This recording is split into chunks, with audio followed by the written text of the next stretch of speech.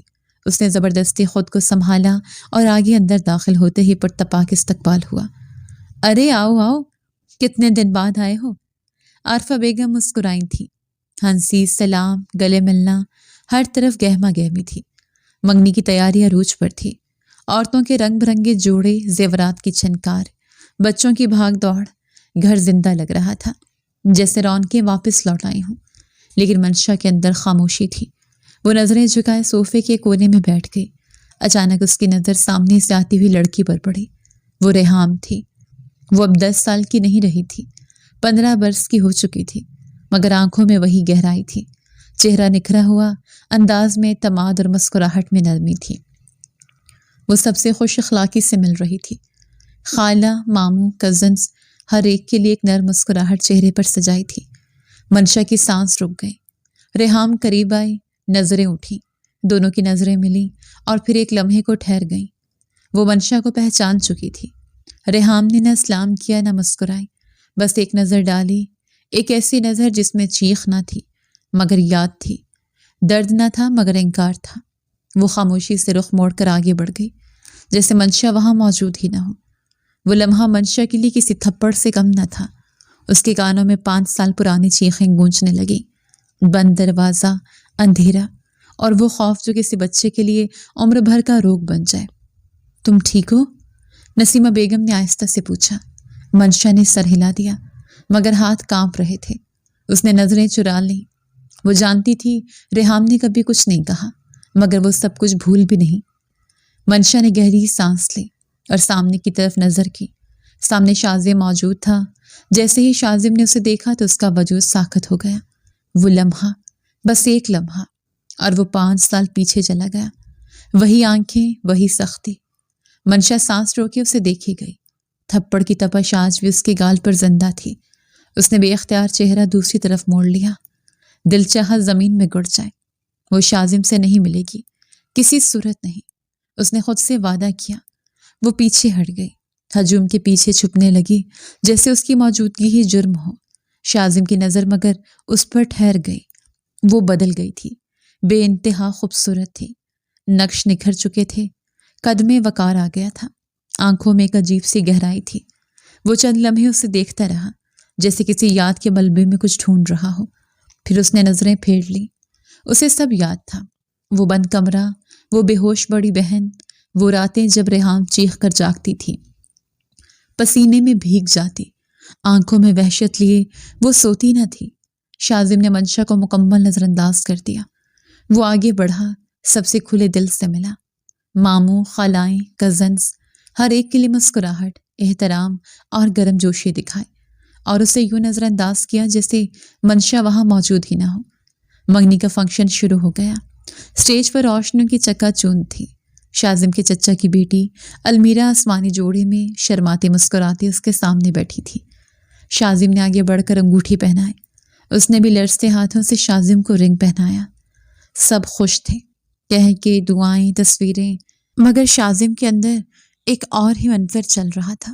وہ اپنی بہن کو دیکھ رہا تھا جو لوگوں میں گھری ہوئی مسکرا رہی تھی، مگر اس کی مسکراہٹ کے پیچھے ڈر چھپا تھا۔ وہ راتوں کو اب بھی جاگ جاتی تھی۔ ذرا سا اندھیرا، ذرا سی خاموشی ہوتی اور وہ پھر 10 سال کی بچی بن جاتی۔ ریحام، دروازہ کھلا ہے، دیکھو سب ٹھیک ہے؟ عارفہ بیگم اس کا خوف دور کرنے کے لیے نرمی سے کہتی، مگر ریحام کے لیے سب ٹھیک کبھی پورا جملہ بن ہی نہیں پایا تھا۔ آخر کار وہ اسے ڈاکٹر کے پاس لے گئی۔ ایک خاتون ڈاکٹر سامنے بیٹھی تھی۔ ریحام خاموش تھی، نظریں جھکائے ہوئے تھی، ہاتھ آپس میں قید تھے۔ ریحام، تم محفوظ ہو، یہاں تم جو چاہو بتا سکتی ہو، وہ دھیمے لہجے میں بولی۔ ریحام پہلے تو خاموش رہی، پھر آہستہ آہستہ الفاظ نکلے۔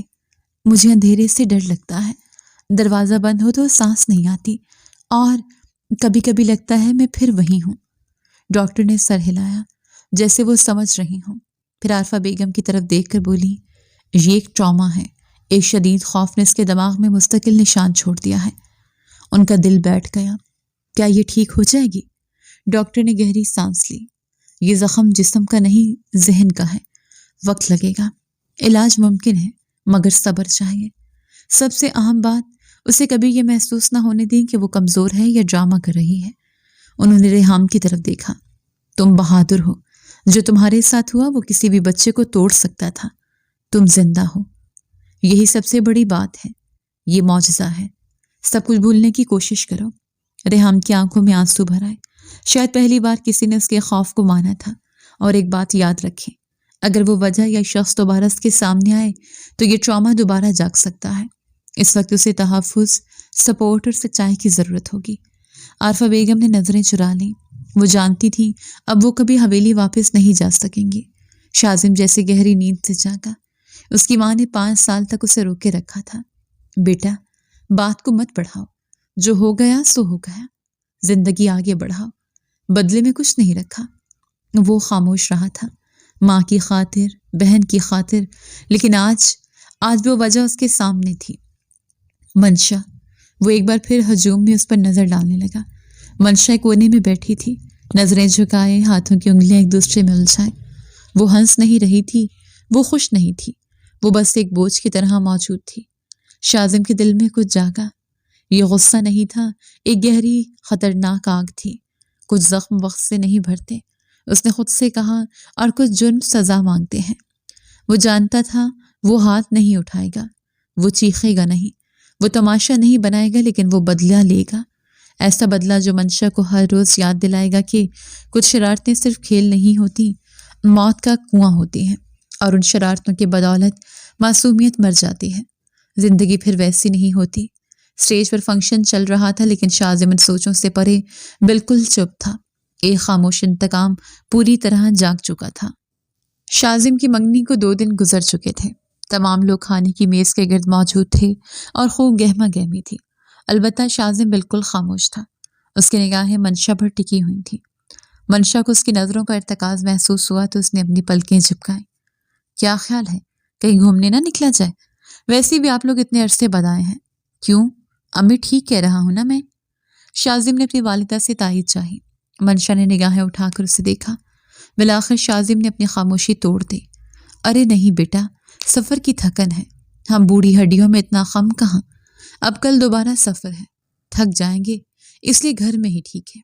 نسیمہ بیگم نے کہا تو نائلہ بیگم نے بھی ان کی تائید کی۔ بیٹے کام کرو، تو منشا کو لے جاؤ، وہ جوان ہے، نہیں تھکے گی۔ کیوں منشا؟ عارفہ بیگم نے محبت سے کہا تو منشا نے فوراً سے گڑبڑا کر انہیں دیکھا۔ شاذم اسی کی طرف دیکھ رہا تھا، وہ نرم نگاہوں سے اس کی طرف متوجہ تھا۔ میں بھی تھک جاؤں گی، اس نے دھیمے لہجے میں کہا۔ ارے بیٹا، تم یہاں اتنے عرصے بعد آئی ہو اور شہر کی رونقیں دیکھے بغیر چلی جاؤ گی؟ پھپھو نے منشا کو منانا چاہا تو نسیمہ بیگم نے آنکھوں میں اسے اشارہ کیا۔ امی بالکل ٹھیک کہہ رہی ہیں، ماضی کی باتوں کو بھلا دینا چاہیے۔ شاذم نے قدرے جھک کر یہ الفاظ گویا اس کے کانوں میں سرگوشی نما انداز میں کہے تو وہ چونک کر اسے دیکھنے لگی، لیکن اگلے ہی پل وہ سر جھکا گئی۔ ٹھیک ہے، اس نے دھیمے لہجے میں کہا، آپ تیار رہیے گا، شام کو ہمیں نکلنا ہے، ایک اچھی سی جگہ دکھاؤں گا، اس کے بعد ہم واپس لوٹ آئیں گے۔ شاذم نے پہلی بار اس سے گفتگو کی تھی۔ منشا ہلکا سا مسکرائی، البتہ اس کا دل بے حد دھڑک رہا تھا۔ شام ڈھلتے ہی وہ دونوں گھر سے نکلے۔ گاڑی شہر کی سڑکوں پر روان تھی، مگر منشا کے دل میں ایک عجیب سی بے سکونی تھی۔ شاذم خاموشی سے ڈرائیو کر رہا تھا، صرف انجن کی آواز اور باہر گزرتی ہوئی روشنیوں کی لکیریں تھیں۔ ہم کہاں جا رہے ہیں؟ منشا نے آخر کار جھجکتے ہوئے پوچھ لیا۔ بس تھوڑا سا دور، شاذم نے مختصر جواب دیا۔ رفتہ رفتہ شہر پیچھے رہ گیا، سڑک ویران ہونے لگی، اندھیرا گہرا ہوتا گیا۔ منشا کی سانس اٹکنے لگی، انگلیاں بے اختیار آپس میں الجھنے لگی۔ اسے لگا جیسے یہ سفر عجیب سا سفر ہے، مگر اب واپس مڑنے کا سوال بھی بےمعنی تھا۔ کچھ دیر بعد گاڑی ایک بیابان علاقے میں رک گئی۔ سامنے خستہ حال کاٹیج تھا، ٹوٹی کھڑکیاں، اکھڑی ہوئی دیواریں اور ارد گرد پھیلی گہری معنی خیز خاموشی۔ یہ جگہ، منشا کی آواز میں خوف صاف جھلک رہا تھا۔ اس نے اپنی بات چھوڑ دی۔ شاذم گاڑی سے اترا اور دروازہ کھولا۔ بس چند منٹ، اندر آ جاؤ۔ اندر قدم رکھتے ہی منشا کا دل بیٹھنے لگا۔ ہوا میں سیلن اور پرانی لکڑی کی بو پھیلی ہوئی تھی۔ پلیز، مجھے یہاں اچھا نہیں لگ رہا، وہ کانپنے لگی۔ واپس چلیں پلیز، وہ گڑ گڑائی۔ اسی لمحے شاذب میں نے خیز انداز میں مسکرایا۔ اس کے چہرے سے نقاب اتار گیا، اس کا چہرہ سخت ہو گیا، آنکھوں میں برسوں کی دبی نفرت امٹ آئی۔ جیسے میری بہن کو اچھا لگا تھا۔ وہ اچانک دھاڑا، تم نے اسے کیا بنایا؟ ایک ہنستی کھیلتی لڑکی کو نفسیاتی مریض بنا دیا۔ منشا ساکت رہ گئی۔ شاذم، میں نے کچھ نہیں کیا۔ چپ! اس کی آواز کاٹدار تھی۔ منشا پھٹی پھٹی نگاہوں سے اسے دیکھے گئی۔ کسی کی زندگی برباد کر کے تمہیں لگا میں تمہیں سکون سے جینے دوں گا؟ تم نے جو دکھ اسے دیا اب وہی تم بھگتو گی۔ وہ پیچھے ہٹنے لگی، مگر اس سے پہلے کہ وہ کچھ سمجھ پاتی، رسیوں کی سخت گرفت نے اس کے ہاتھ پاؤں جکڑ لیے۔ شاذم نے ایک جھٹکے سے اسے پاس رکھی بوسیدہ کرسی پر دھکا دیا اور نفرت آمیز لہجے میں اسے اپنے منصوبہ بتاتے ہوئے رسیوں میں جکڑنے لگا۔ خدا کے لیے ایسا مت کریں! اس کے چیخ کاٹیج کی دیواروں سے ٹکرا کر واپس آ رہی تھی۔ چلاؤ، چیخو، رو اور دھاڑے مارو، یہاں تمہاری فریاد سننے والا کوئی نہیں ہے۔ شاذم نے ایک لمحے کو اسے دیکھا، نہ پشیمانی تھی نہ ہمدردی تھی، بس ایک سرد انتقام تھا جو اس کی آنکھوں میں چمک رہا تھا۔ پھر وہ مڑا اور دروازے کی طرف بڑھ گیا۔ اب یہاں رہو، اس نے بے رحمی سے کہا، جیسے میری بہن اپنے ذہن کے اندھیروں میں قید رہی۔ دروازہ بند ہوا تو خاموشی پھیل گئی۔ منشا رسیوں میں جکڑی رو رہی تھی، پکار رہی تھی، مگر یہ بیابان جگہ کسی کی آواز سننے کی عادی نہیں تھی۔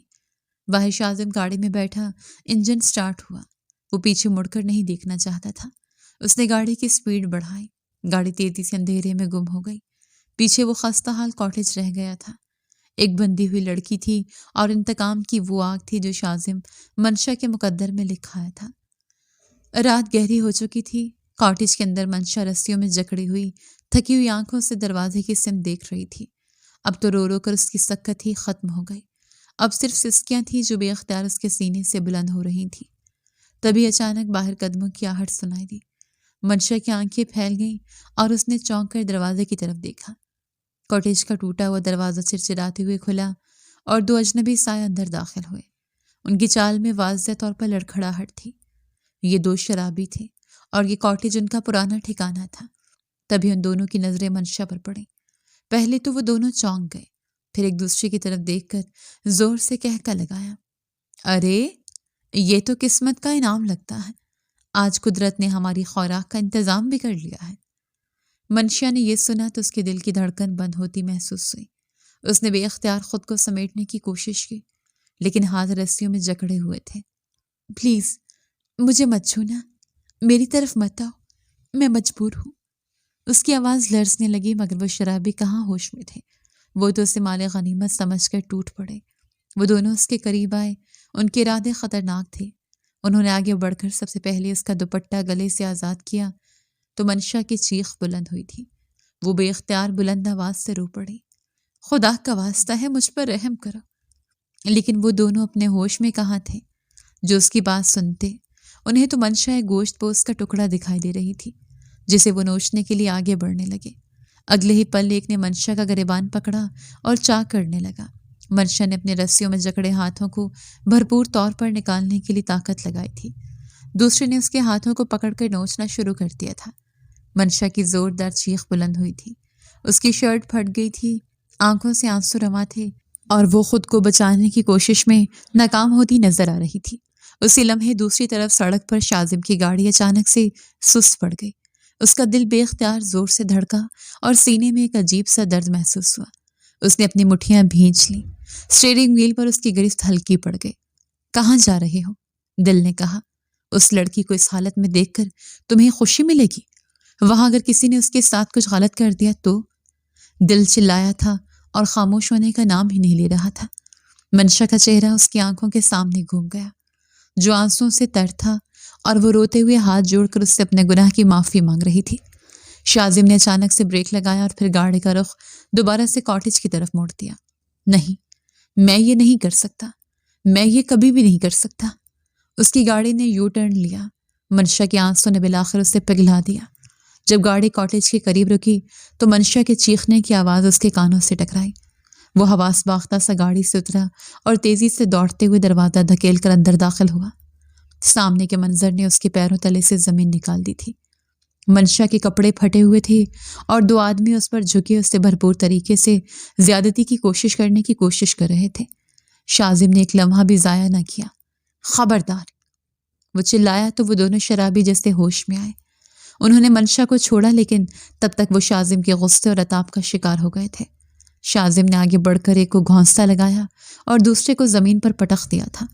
پھر وہ غصے سے دونوں کو زمین پر گرا کر اپنی لاتوں اور گھونسوں سے نشانہ بنانے لگا۔ تھوڑی ہی دیر میں وہ دونوں ہانپ رہے تھے۔ ان کے منہ سے خون کا فوارہ نکل رہا تھا، لیکن شاذم کا غصہ کم ہونے کا نام ہی نہیں لے رہا تھا۔ مار مار کر اس کے ہاتھ دھک گئے تھے، لیکن اس کی نیت نہیں بھری تھی۔ قسم خدا کی، تم دونوں کو موت کے گھاٹ اتار دوں گا۔ وہ شرابی کھڑے ہوئے اور اپنا آپ بچانے کے لیے لڑکھڑاتے ہوئے قدموں سے بھاگ گئے۔ شاذم منشا کی طرف مڑا۔ اس کی آنکھیں خلا کو گھورنے لگی۔ اس کا حلیہ بے حد بے ترتیب تھا۔ بال بکھر گئے تھے، دوپٹہ ندارت تھا، کپڑے پھٹے ہوئے تھے جسے وہ اپنے دونوں ہاتھوں سے چھپانے کی ناکام کوشش کر رہی تھی۔ جسم پر جگہ جگہ نوچنے کے نشانات تھے۔ اس نے آگے بڑھ کر جلدی سے اس کے ہاتھ کھول کر رسیوں سے آزاد کیا اور اگلے ہی پل اپنی شرٹ اتار کر اس کے سینے کی گرد لپیٹ دی۔ منشا کو یکدم جھٹکا سا لگا۔ آپ مجھے مت چھونا، میں ناپاک ہو گئی ہوں۔ وہ اس قدر روئی تھی کہ شاذم کو اپنا دل ٹکڑے ٹکڑے ہوتا محسوس ہوا۔ وہ اپنے بازوں کو نوچنے لگی۔ اس نے خود کو مارنا شروع کر دیا، جیسے خود کو مٹانا چاہتی ہو۔ یہ جسم، یہ بدن، یہ سب کچھ ختم ہو جانا چاہیے۔ مجھے لوٹ لیا گیا ہے۔ شاذم نے بے حد دکھ سے اس کے دونوں ہاتھ تھامے اور اسے جھنجھوڑ کر گویا ہوش دلانے کی کوشش کی۔ نہیں منشا، یہ جھوٹ ہے۔ تم آج بھی اتنی ہی پاک ہو جتنی کہ پہلے تھی۔ تم محفوظ ہو۔ اس کی آنکھوں سے آنسو بہنے لگے۔ وہ زبردستی اسے اپنی باہوں میں بھر کر باہر لایا اور گاڑی میں بٹھا دیا۔ منشا ایک دم سے خاموش ہو گئی، ایسے کہ جیسے اس کے جسم سے جان نکل گئی ہو۔ گاڑی ایک فارم ہاؤس کے سامنے رکی تو شاذم نے اس کا ہاتھ تھاما اور اسے باہر لے آیا۔ وہ لڑکھڑا رہی تھی، ایسے لگ رہا تھا جیسے اس کے جسم سے روح نکل گئی ہو۔ اس نے اسے بیڈ پر بٹھایا تھا۔ وہ بری طرح خود کو مارنے لگی۔ مجھے مر جانا چاہیے تھا۔ میں زندہ کیوں ہوں؟ میں کیوں زندہ ہوں؟ وہ بری طرح چلا رہی تھی۔ شاذم نے افسوس سے اس کی طرف دیکھا، پانی کا گلاس بھرا اور اسے تھمایا، لیکن اگلے ہی پل اس نے پانی کا گلاس زمین پر دے مارا تھا اور کانچ کے ٹکڑے اٹھا کر خود کو زخمی کرنے ہی لگی تھی کہ شاذم نے اس کا ہاتھ پکڑ لیا۔ یہ کیا کر رہی ہو؟ تم بالکل ٹھیک ہو، تم پاک ہو، تم بچ گئی ہو، میں نے تمہیں بچا لیا ہے، خدا کا واسطہ ہوش سنبھالو۔ لیکن اس نے خود کو نوچنا شروع کر دیا۔ مجھے مر جانا چاہیے، میں کسی کے منہ دکھانے قابل نہیں رہی، میں ناپاک ہی تو ہو گئی ہوں، مجھے لوگوں نے نوچ لیا ہے۔ آخری بات پر وہ قدرے زور سے چلائی کہ شاذم بھی ایک پل کے لیے دنگ سا رہ گیا۔ اگلے ہی پل وہ اس کے قدموں میں بیٹھا اور اس کے چہرے کو اپنے ہاتھوں کے پیالے میں بھرا۔ ادھر دیکھو، میری طرف دیکھو، تمہیں کسی نے نہیں چھوا ہے۔ وہ لوگ اپنی کوشش میں ناکام ہیں۔ سانس لو، گہرا سانس لو۔ اس نے شاذم کے ہاتھ جھٹکنے چاہے، لیکن شاذم کی گرفت مضبوط تھی۔ میری بات مانو، دیکھو منشا، یہ تمہارے لیے ضروری ہے۔ سانس لو میرے ساتھ، 1 2 3۔ وہ گہرے گہرے سانس لے کر اسے بتانے لگا۔ منشا کی آنکھوں سے سیلے رواں جاری تھا، لیکن اس نے شاذم کی بات مانی۔ وہ جو بار بار اپنے جسم سے کسی نادیدہ شے کا احساس ہٹا رہی تھی، ایک دم سے سکون میں آئی اور گہرے گہرے سانس لے کر اس نے خود کو ریلیکس کیا تھا۔ میں ابھی آتا ہوں۔ اس نے فوراً سے ایک کمبل اڑایا اور باہر نکل کر کال میں لائی۔ بات سنو ارشد، مجھے ابھی ارجنٹ اپنی دکان سے 2-3 زنانہ سوٹ بھیج دو۔ It's urgent, please. یہ کہہ کر اس نے کال بند کی اور دوبارہ سے اس کی طرف آیا۔ میں یہ سب نہیں چاہتا تھا، میں نے یہ کبھی چاہا ہی نہیں تھا۔ بس انتقام کی آگ تھی تو اس میں تمہیں تھوڑی دیر سزا دینی چاہی، لیکن میں نے یہ کبھی نہیں سوچا تھا کہ بات یہاں تک پہنچ جائے گی۔ وہ بری طرح شرمندہ ہو کر سر جھکا گیا، اپنی غلطی کا اعتراف کرنے لگا۔ میرا کیا قصور تھا؟ وہ ایک بار پھر سے رو پڑی۔ میں نے کیا تھا؟ صرف ایک شرارت، اور پچھلے 5 سالوں سے سب کی نفرت کا نشانہ بنی ہوئی ہوں۔ میں نے صرف مذاق کیا تھا، اور اب میری زندگی ہی مذاق بن کر رہ گئی ہے۔ اس نے اپنا چہرہ اپنے ہاتھوں کے پیالے میں چھپایا اور بلک بلک کر رونے لگی۔ شاذم کا دل جیسے کسی نے مٹھی میں لے کر مسل دیا۔ مجھے اندازہ نہیں تھا کہ میں… وہ اگلے ہی پل چیخی۔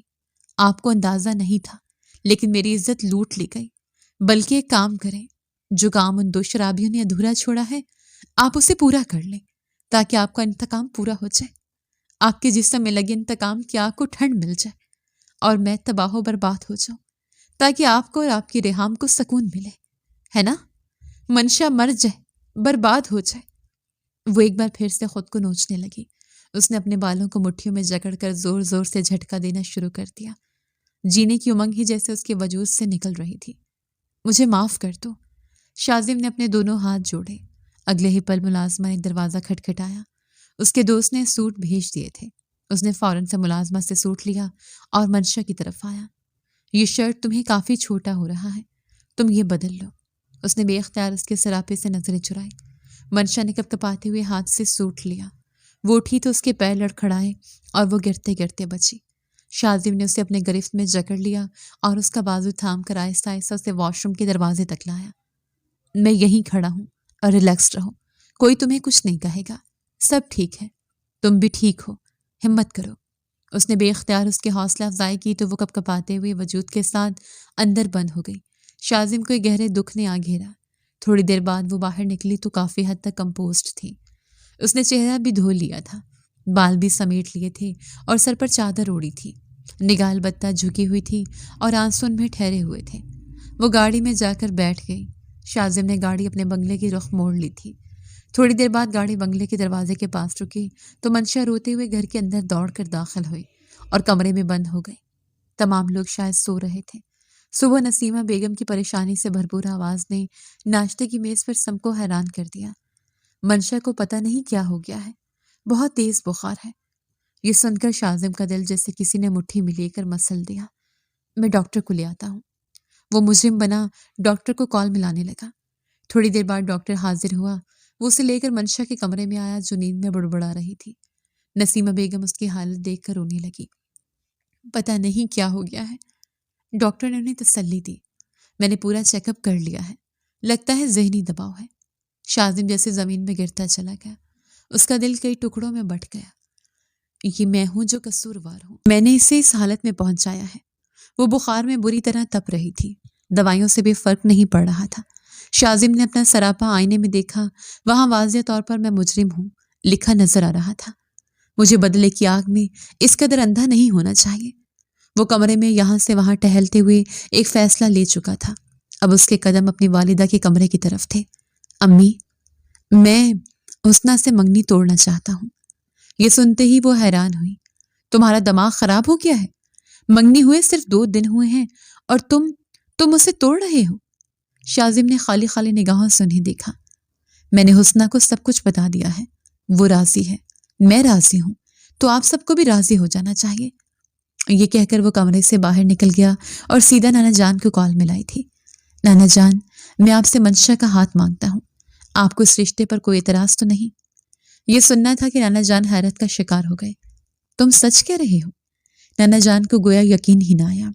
جی بالکل، اور میں چاہتا ہوں کہ آپ کل ہی ہمارے گھر تشریف لے آئیں تاکہ یہ معاملہ میں سب کے سامنے ہی سب کے ساتھ شیئر کروں گا۔ یہ سننا تھا کہ نانا جان بے ساختہ مسکرائے۔ مجھے پوری امید تھی ایک نہ ایک دن یہ فاصلے ضرور سمٹ جائیں گے اور میرا نواسا میری پوتی کو سمیٹ لے گا، اس کے سارے درد مٹا دے گا۔ 5 سالوں سے وہ اذیت میں مبتلا تھی، اس کی ساری اذیت ختم ہو جائے گی۔ میں کل ہی تمہارے بنگلے پر آ رہا ہوں۔ نانا جان نے خوشی سے کہہ کر فون بند کر دیا۔ اگلی صبح ناشتے کی میز پر تمام لوگ نانا جان کی آمد سے حیران رہ گئے تھے۔ بابا جان، آپ یہاں؟ نسیمہ بیگم اور نائلہ بیگم نے بے ساختہ کہا تھا۔ ان کے بیٹے بھی حیران تھے۔ بالکل، اور آج میں آپ سب کے سامنے ایک ایسی بات کہوں گا جو آج سے پہلے کبھی ممکن نہ ہو سکی تھی۔ منشا جو کافی بہتر تھی، مرے مرے قدموں سے سیڑھیاں اتر کر وہاں آئی تو دادا جان کی بات سن کر اپنی جگہ پتھر کی ہو گئی۔ شاذم نے اپنی منگنی توڑنے کا فیصلہ کر لیا ہے۔ یہ سنتے ہی ان تمام لوگوں نے اپنے منہ پر ہاتھ رکھ لیا۔